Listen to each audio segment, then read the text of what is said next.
Broly, tu n'as jamais existé. Dragon Ball Super t'a tué, tu es mort dans le game. On peut dire qu'on te l'a calé dans le cul.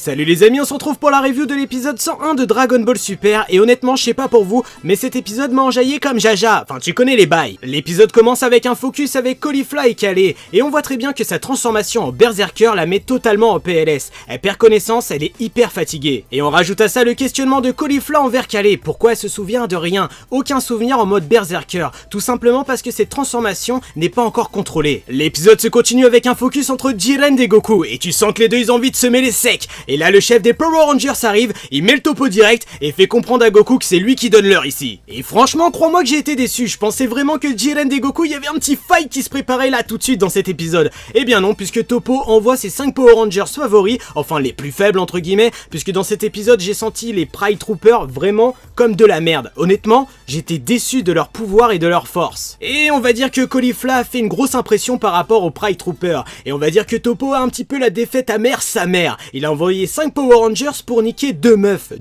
mon gars. Et honnêtement sur les 5 Power Rangers en collant, une m'a fait de l'effet, une, elle s'appelle Cocotte je crois, un bail comme ça, elle pouvait créer des sphères dimensionnelles, et honnêtement j'ai trouvé ce pouvoir un petit peu cheaté mais très intéressant. Ah non, je vais pas vous le cacher les amis, j'ai été super déçu par rapport aux Pride Troopers. Honnêtement à ce tarif c'est les Pride Troopers mon gars, j'ai l'impression d'avoir vu le commando Ginyu de Dragon Ball Super. Wesh, même Goku les a pas respectés, le mec il s'en battait les couilles, il s'est fait capturer soi-disant par 2 des Pride Troopers, le mec il était en mode je m'en bats les couilles. C'est même C18 qui est venu parce qu'au bout d'un moment elle a dit oh arrête de jouer mon bonhomme. Parce qu'au début de l'assaut des Pride Troopers, eh bien c'était Goku et sa bande qui étaient visés. Mais honnêtement tellement ils étaient inutiles mon gars, C18 et C17 ils leur ont manqué de respect. Mais un truc de ouf, franchement j'étais pas bien pour eux. Honnêtement prends ton jogging, prends ton collant, va au vestiaire mon frère. Et suite à cette PLS collectif ils vont tous se rabattre sur Caulifla et Calais. Calais va se faire emprisonner dans une sphère dimensionnelle, puis les deux vont se faire enfermer dans une sphère qui empêche Goku et ses potes d'aider Caulifla et Calais. Et pour les Pride Troopers c'était gagné. Calais était dans cette sphère dimensionnelle, impossible pour elle de s'en échapper, et Caulifla était un petit peu le renard dans le poulailler, elle allait se faire casser les pattes. Mais les gars ils sont encore trompés puisque Calais en a marre, elle pleure, elle chiale, elle se dit putain j'en ai marre d'être inutile, j'en ai marre d'être un petit peu la waifu fragile de Caulifla, j'ai envie d'être sa femme, son bonhomme, son garde du corps.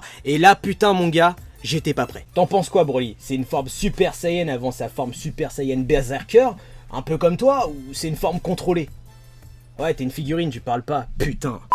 Sa haine envers elle-même et un petit peu ce côté fragile qu'elle avait, eh bien elle l'a totalement brisé pour devenir une nouvelle personne, et elle a enfin contrôlé son esprit combatif, l'esprit Saiyan. Et on le sait tous, l'étape pour devenir Super Saiyan, et là je te parle pas du truc dans le dos, tu concentres ton énergie, blablabla, la Toei, on te connaît. Non, là Calais est devenu en Super Saiyan grâce à sa colère, grâce à son esprit de protection pour protéger quelqu'un. Et honnêtement j'ai trouvé ce passage juste magique, et honnêtement ça a enlevé le côté Broly, brolesque que tout le monde parle par rapport à Calais. Là c'est vraiment un personnage. Et grâce à cette nouvelle étape préliminaire, contrôler sa colère, son esprit de protection, etc.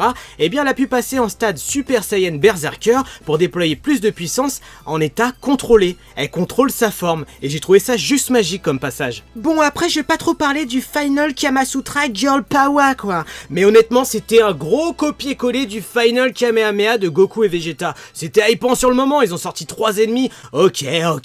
Alors je sais pas pour toi derrière ton écran, mais honnêtement cet épisode, eh bien il m'a enjaillé comme Jaja. Honnêtement il était bon, parce que Calais a trouvé enfin sa place dans Dragon Ball Super, sans être un trop copier-coller de Broly, tout simplement parce que là elle a réussi à développer quelque chose, un aspect, quelque chose de nouveau, pas des remakes d'un OAV, là c'était vraiment un personnage nouveau. Bon, avant de vous quitter mes bestas de cœur, eh bien on va parler de la preview ma gueule, des Magical Girls, et ouais, des Sailor Moon. Putain, l'univers 2, il y a que de la chatte, et là j'ai vraiment hâte, j'ai hâte. Alors attention, je suis pas misogyne ni rien, j'ai rien contre la femme, je vous adore, je vous love, j'ai envie d'ailleurs donner tout mon amour aux femmes.